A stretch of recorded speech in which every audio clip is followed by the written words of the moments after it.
And I said, let me tell you how I came to write you that strange email. So I told him what I had found. I told him that Judy was my birth mother.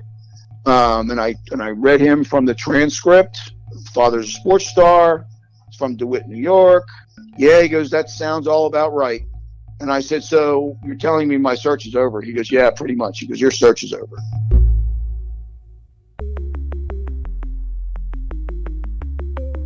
Who am I? Who am I? Who am I?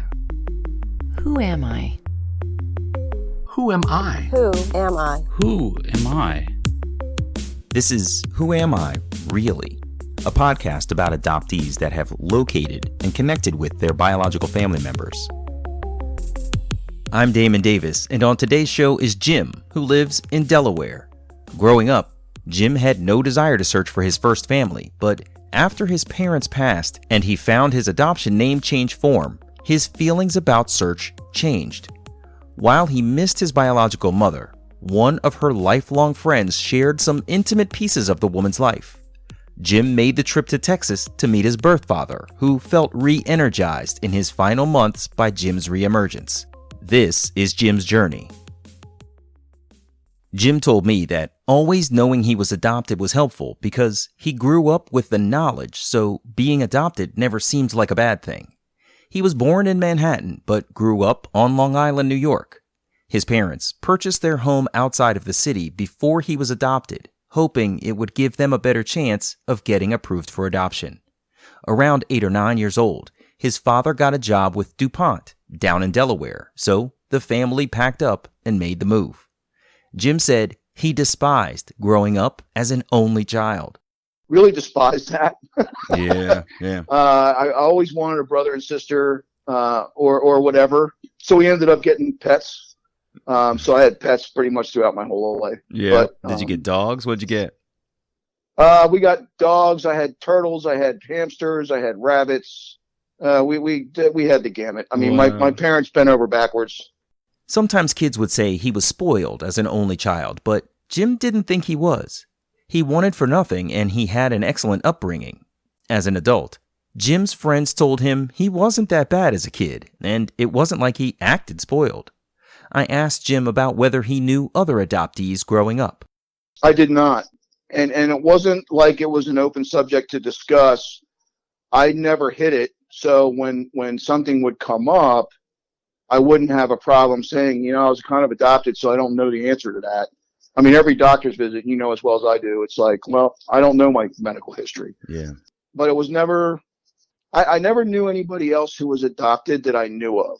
Mm-hmm. I'm sure there were out there, because I got to tell you, since I started this search, there's like people say, yeah, I was adopted too. And I'm like, what? I never knew that. So. Yeah. It's funny how you, some people are acutely aware of everybody around them, and some of us we live in ignorant bliss, and there's a blind fog, and you never sort of look at the brownish child with the white parents or whatever and think to yourself, huh, you know what I mean? Or whatever the case may be. There's all of these places, even in homogenous families, you just kind of look around and you go, God, why is he blonde and they're, brunettes? But it doesn't really click that they might be adopted, right? It's funny. That's exactly right. Yeah. That's exactly right. Jim was athletic as a young guy. He admitted he was the class clown, striving for positive feedback and attention, but he also admitted that when he got the focus turned on him, he didn't know what to do with it. He would freak out. With some therapy, Jim was able to overcome his inability to appropriately receive attention. When I asked about his relationship with his parents, Jim said it was great. His father was a World War II veteran. So my parents were essentially about old enough to be my friend's grandparents. So that was a little bit strange, right? And when that subject came up, I would explain that I was adopted, But they supported me in anything that I really wanted to do. I go back now and I wish I'd have done things a little bit differently in some instances, but I could not have asked for a better upbringing. Not to say that there wasn't some bumps in the road, but let's put it this way, it could have gone a whole lot worse. And I realize that, so I'm pretty grateful. Jim graduated high school, then did 1 year of college, but that was it. His crowning achievement during that year was showing off his billiards skills on campus. In his freshman year, he won the pool championship, which was all his parents got for their tuition payments. When he returned home, they made him repay that year's tuition. Kind of sat around for a year and then got a full-time job making some good money. I met my wife. It's really weird because like we met in our first date was in February. We got engaged in July and we got married in November. Wow. And that was 43 years ago. That's incredible. Good for I you know, guys. right? That just doesn't happen. Man. So, and people are blown away by that. They're like, "You've got to be kidding me." And I said, "No, it's it. It's not that it's been all peaches and cream, but that's my marriage story." But my wife always knew I was adopted even before we were married. So so me being adopted never created an issue. My friends would even say to me, don't you ever want to find out who your real parents are? And I would get offended by that because I'd be pointing at my parents saying, these are my real parents. The people who gave me up for adoption biologically are my parents, but those are the people who brought me up. So those are my parents. And then the subject would just drop. Because when I went on this journey and I was telling my best friend, he said, growing up, you always said you just didn't want to know. You didn't want to know any of this stuff. So why are you doing it now? And I'll be honest, when I look back, I think I was, a phrase probably not a good word, but I did not want to hurt my parents' feelings. And I did not want them to think that they weren't my real parents. Mm-hmm. So I would just avoid that altogether as far as looking for my biological parents and all that other stuff. And I probably would not have started this search if my parents were still alive. Jim's father died in 1998. I asked Jim about what happened when his father passed. So that was devastating. That hit me like hard, really hard, because he passed at home. My mom called. She said, "You better get over here." Paramedics were there, and he passed away. I guess I was like 31 or 32. As any boy, or oldest, or even the only child in the family, when your father passes away, all of a sudden now you're the guy, right? You are the man. Yeah. And so did a lot of growing up in the year or two after he passed. It was a big, it was kind of earth shattering to me. And then you get over it. The pain doesn't go away. You just learn how to deal with it. So you go on with life. And then, had to deal with my mom with dementia. We had her here for a while, and then she passed in 2001. And then, cleaning out everything from her place, we kind of found this folder on my adoption. And, just kind of buried it for a little while. It was like, so my wife and I kind of put it away, and because we're busy doing all this other stuff, and then kind of forgot about it. In 2006, Jim's wife, Barbara, pointed out that the adoption file folder they found after his mother's passing had gone untouched. She suggested they should have a look inside. There were legal papers from lawyers, legalized adoption papers with a raised seal, and there was a name change document. It was changing my name from what my birth mother named me to what my adoptive parents named me, which is on my actual birth certificate, my post-adoption birth certificate. Wow. And I'm like, that's weird. I said, that's kind of identifying information, right? I mean, it's like, I don't know if I should have this. Let me just ask you real quick. Are you telling me Sure. that as you looked through your documents, you could see the name you were given at birth? Yeah.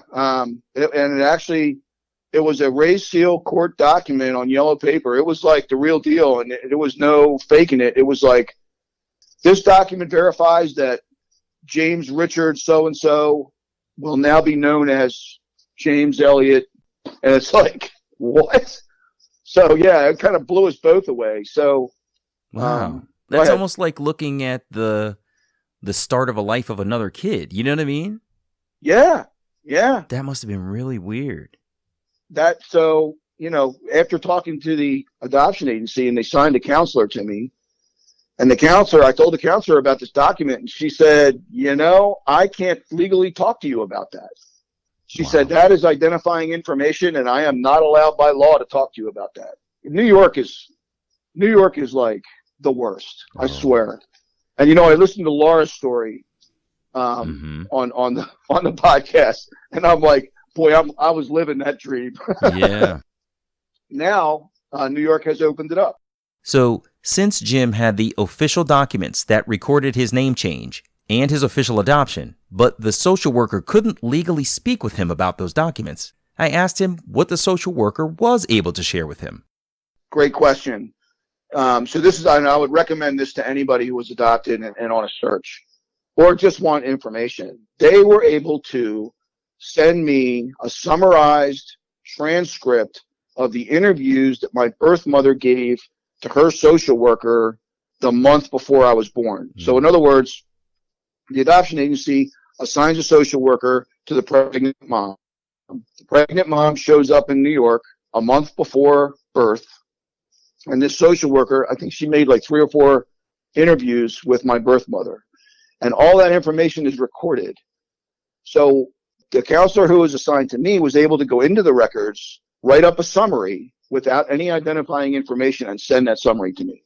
And there was stuff in there like brown hair, blue eyes, 5'2", 120, Norwegian, English ancestry, Protestant, white, and had a sister that was 2 years older, and all this other information, and all the information that was not identifiable ended up being identifiable as the story went on, and I can get to that later. But from the information in that transcript, I was able to single out and find out who my birth mother was. When I asked Jim what resonated with him from the summary of his mother's words, he said he got the feeling that his birth mother and her sister were not the favorites in their home. Jim's sense was there weren't a lot of warm, fuzzy feelings in their house at all. She also talked about my birth father, who was of Catholic, Irish, English ancestry, He was 5'11", and he was a big sports star, always written up in the papers, and all this other stuff. And then the deal where they were going to get married, and then he called it off, and then there was courts involved, and all that was in that summary, which I guess there's no identifying information in there, but if you put it all together with other information, it confirms what you're looking at. Oh, okay. So it ended up being identifying, but not in a way where it says so-and-so is your mom. Yeah, you've got puzzle pieces, but you can't tell what the picture looks like until you get other puzzle pieces, right? Exactly. Yeah, exactly yeah, right. That's really exactly right. So Jim has the puzzle pieces, but keep in mind, he was searching in New York, a city where the public library keeps all of the birth certificates and vital records. Jim's wife, Barbara, suggested they travel to New York to look for his documents, but Jim's counselor informed them that his records are sealed as an adoptee, so even if they found his records at the library, they would be in a sealed file. All of that technicality aside, the records are arranged by first name, so it would have taken them several days to comb through all of the other men named James in the files. It was deflating to realize that he was locked out of his own life's files, so he turned to the internet. Jim searched for articles that may have had a prominent athlete featured, but to no avail. The search was futile.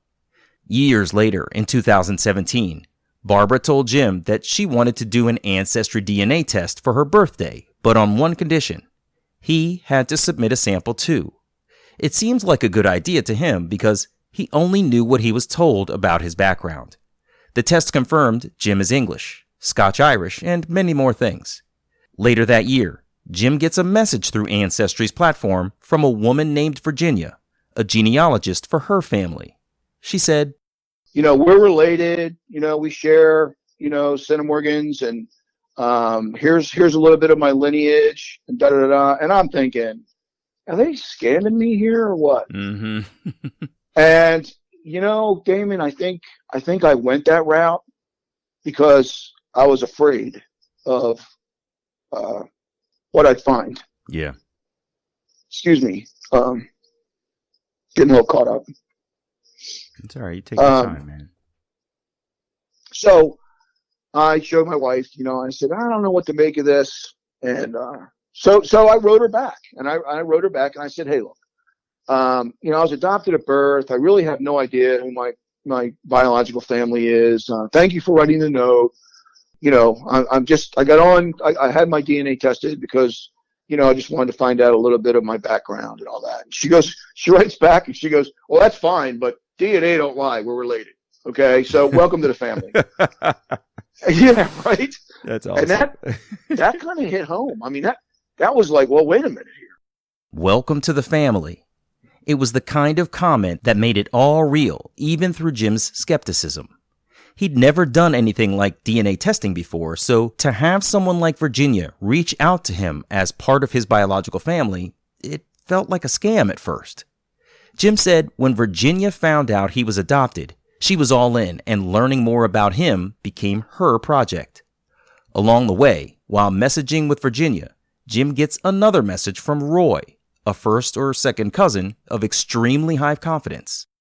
So I go to my wife. You're going to laugh. I go to my wife and I say, so I didn't bite on Virginia's scam. Now they sent Roy after me. I know, right? And I look back on that and I'm like, you are such a fool. So anyway, I was afraid, Damien. I was afraid to answer it. I blew it off and I wrote it off in my mind as this is a scam, but down deep I knew it wasn't. And so we were getting ready to go on a cruise for our anniversary in February. So we were getting ready for the cruise, and I never answered Roy's note.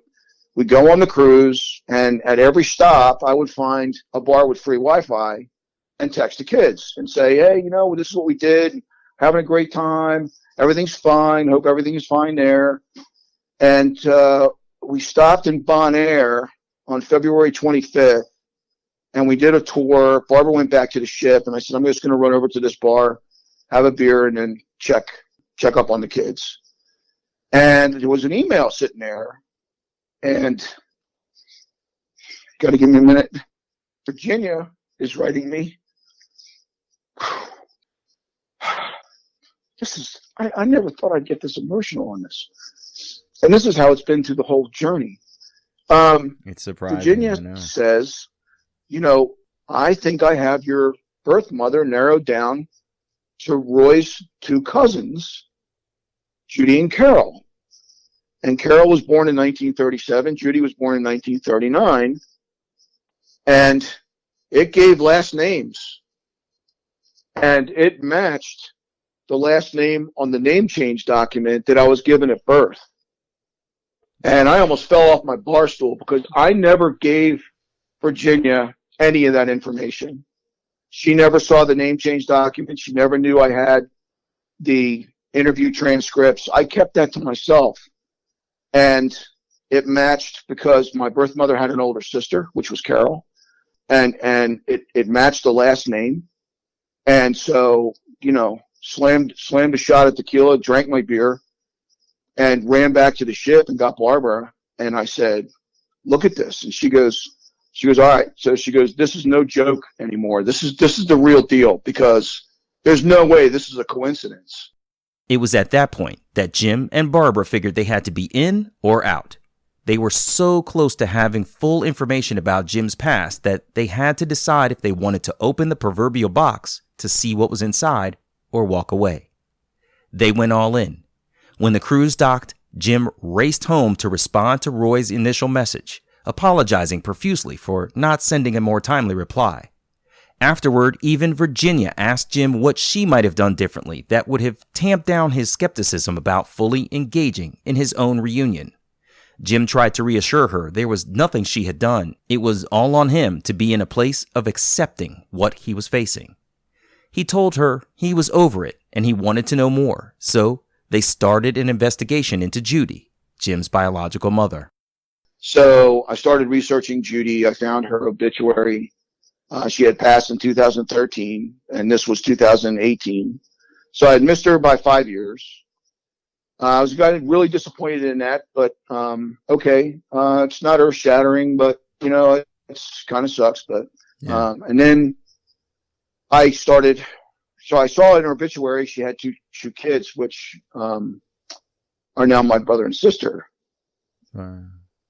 So Roy writes me and he said, do you have any plans in contacting Kim or Peter? And I said, I just don't know how to do that. I said, I'm not here to interrupt anybody's life in a negative way. And there's a possibility of me doing that if I contact them.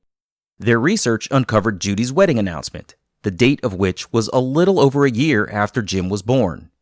The announcement also had the names of Judy's bridesmaids. Turning to their high school reunion website, he found the bridesmaids and their email addresses and sent them a note introducing himself. One of the bridesmaids, a dear friend of Judy's named Carol, sent Jim some letters that they had exchanged.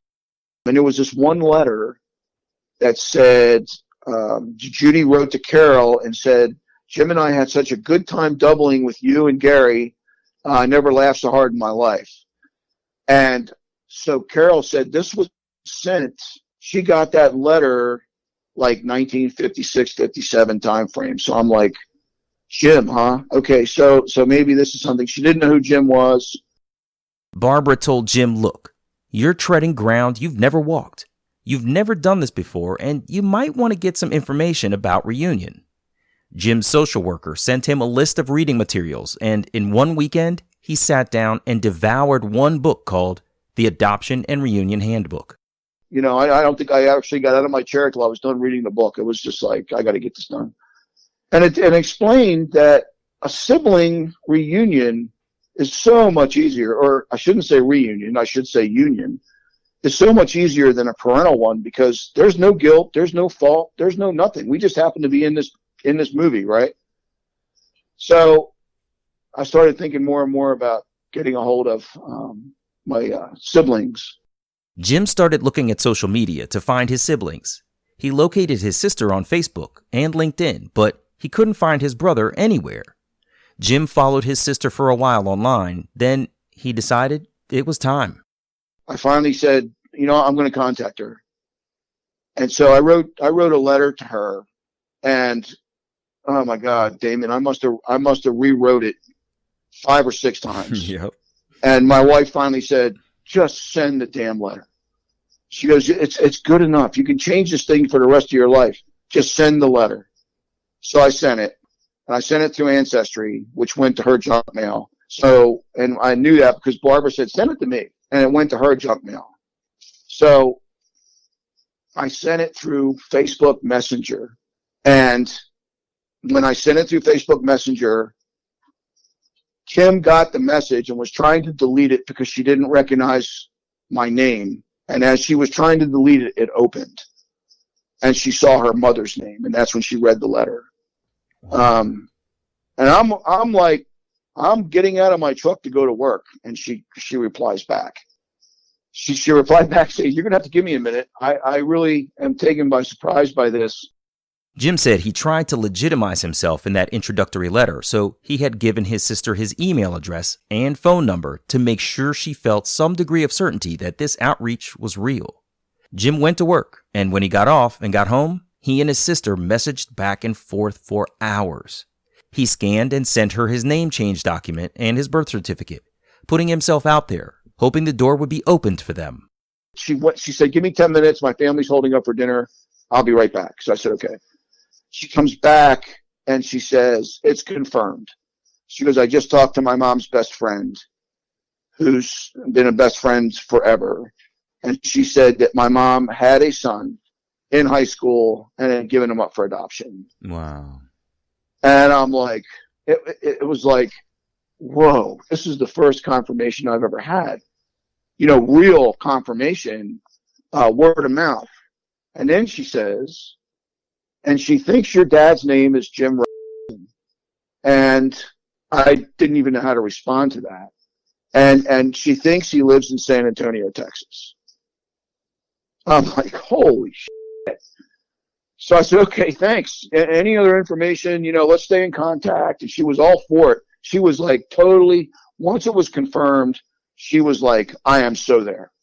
She goes, this is awesome. I am pissed at my mom that she didn't tell me this sooner. I'd have found you sooner. So great reception there. It couldn't have been better. Right. And to this day, we're still, our relationship is blossoming. Jim starts looking for this other James in Texas. There were 352 of them. He recruited Virginia, the genealogy sleuth, to help him narrow the search down. Jim said the transcripts from his adoption detailed his birth father's age, 19, at the time of his birth, so that helped him pinpoint the man's birth year.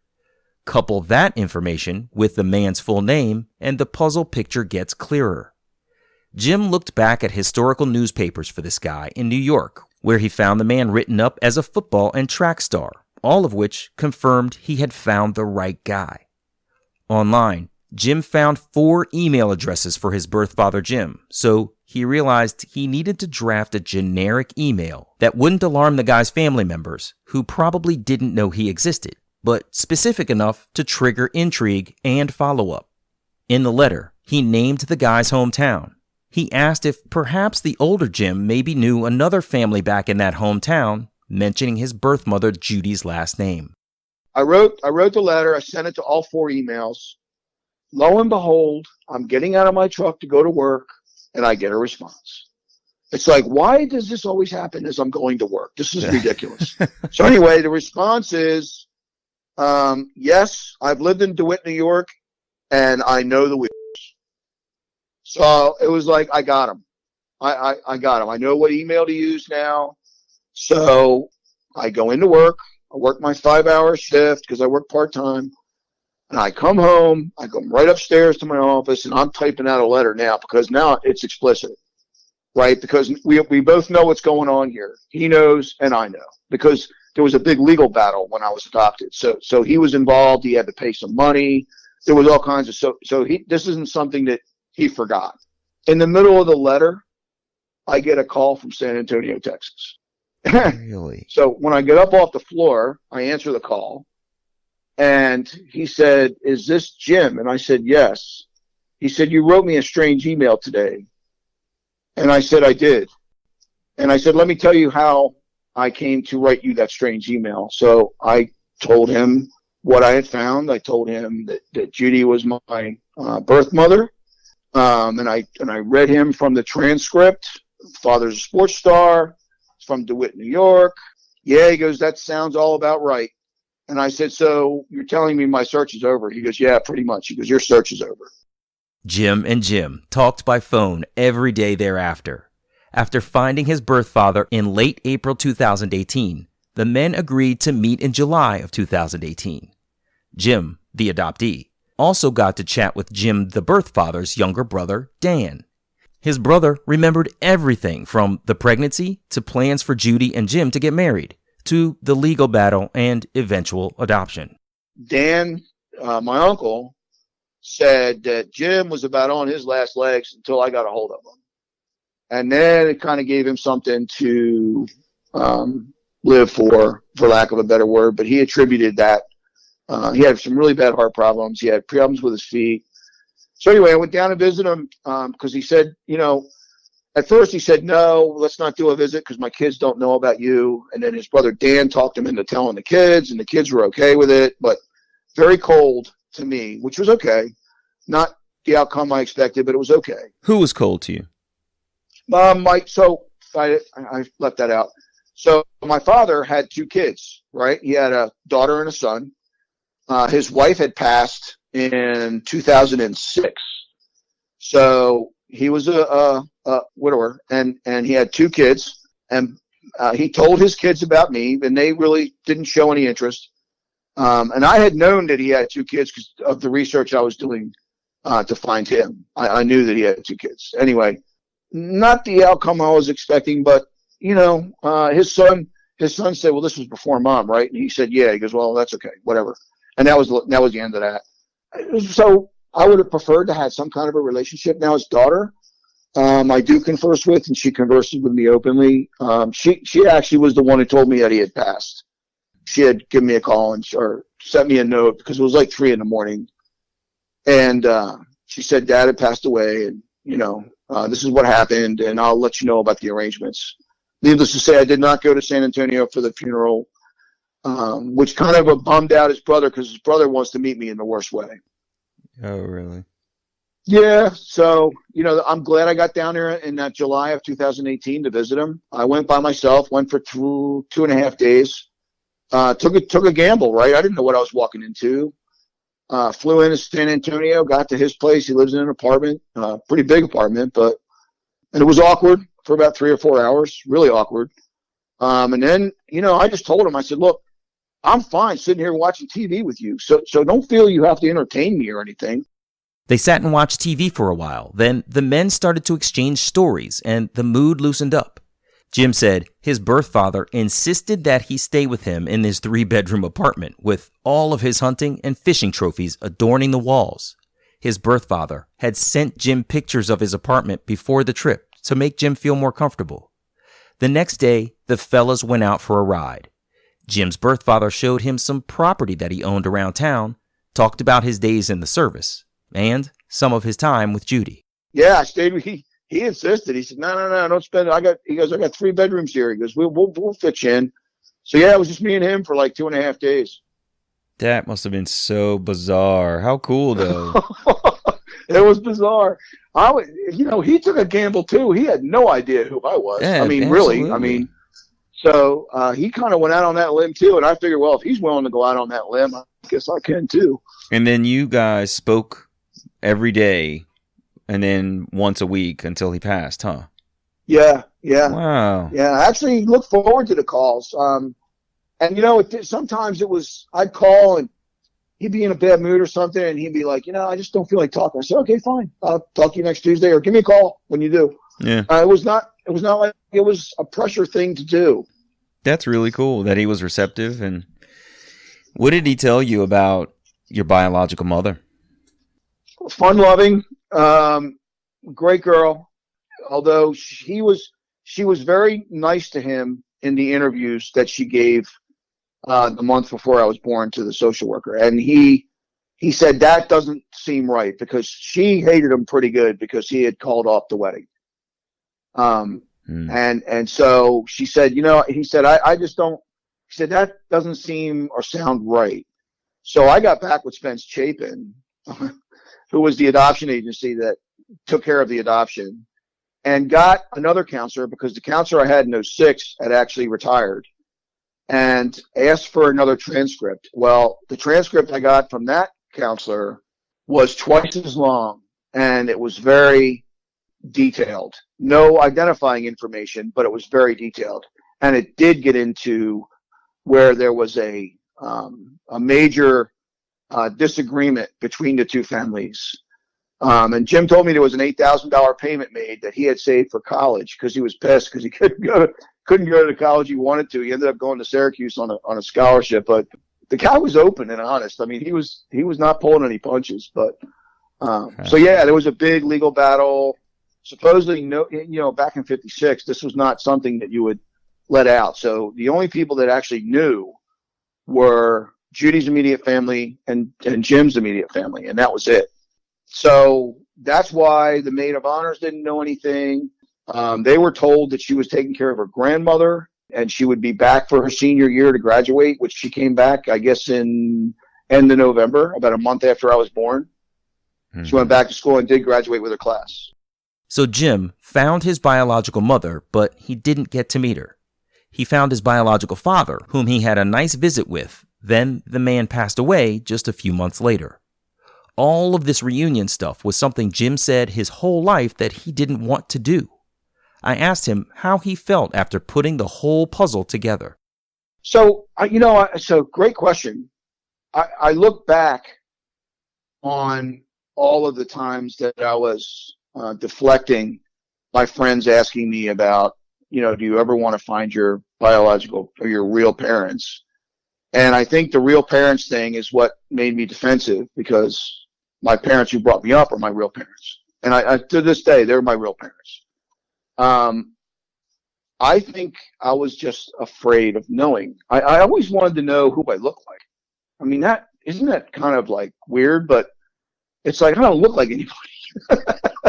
So back when I was communicating with Roy, and I still communicate with these people, like every year, Merry Christmas and all that. So Roy had sent me a picture when we came to the conclusion that Judy was my birth mother. He sent me a picture from Thanksgiving when Judy was 12. And Damon, oh my God, first time I've ever seen anybody look like me. Really? I am definitely my mother's son. Oh, wow. And even my wife was saying, oh my gosh, this is uncanny. You look at me at 12 and look at her at 12, and it's like, whoa. That's so cool. Especially in the eyes. Yeah. So pretty surreal, actually, to answer your question. It was very surreal. It was very emotional. I was not expecting that. That whole journey from the end of February up through May or June was just, I was not prepared for the emotional piece of that. I'd be driving home from work and I would just get emotional. Hell, I got emotional here talking to you about it. Yeah. And I just didn't, I'm not expecting that. And it just happens. There's no explaining it. There's no, there's not like a special song comes on or you get some bad and terrible news. It's just like, it just comes on. And it's like, God, yeah, this is crazy. It's a funny thing. It's an emotion that's so incredibly heavy because to me, it starts back at the beginning of your life. So I don't know about you, but I was adopted about 3 months old. And so there's this time frame that you don't have any history about. And it's a time frame that even precedes your actual birth. It's the lead up to you even being conceived.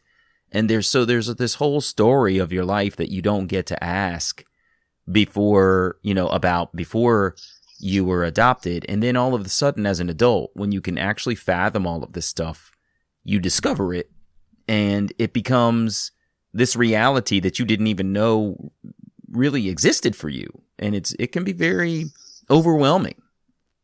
Yeah. You're dead on. I just did not realize that at the time. So if I was to give any advice to anybody who was on this journey or thinking about taking this journey, a couple of things would probably be, number one, get ready for the emotions because they're going to happen. And number two, prepare yourself for things not going as planned, and not going well, because I had to do that before I decided to go all in. And I knew that kind of going in because I had heard some horror stories.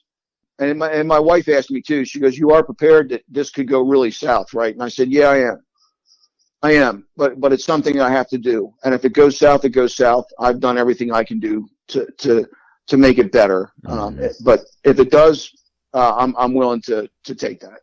Yeah. That's exactly right. Those are the two things that you just gotta, if you're not willing to do that, then don't get on the train.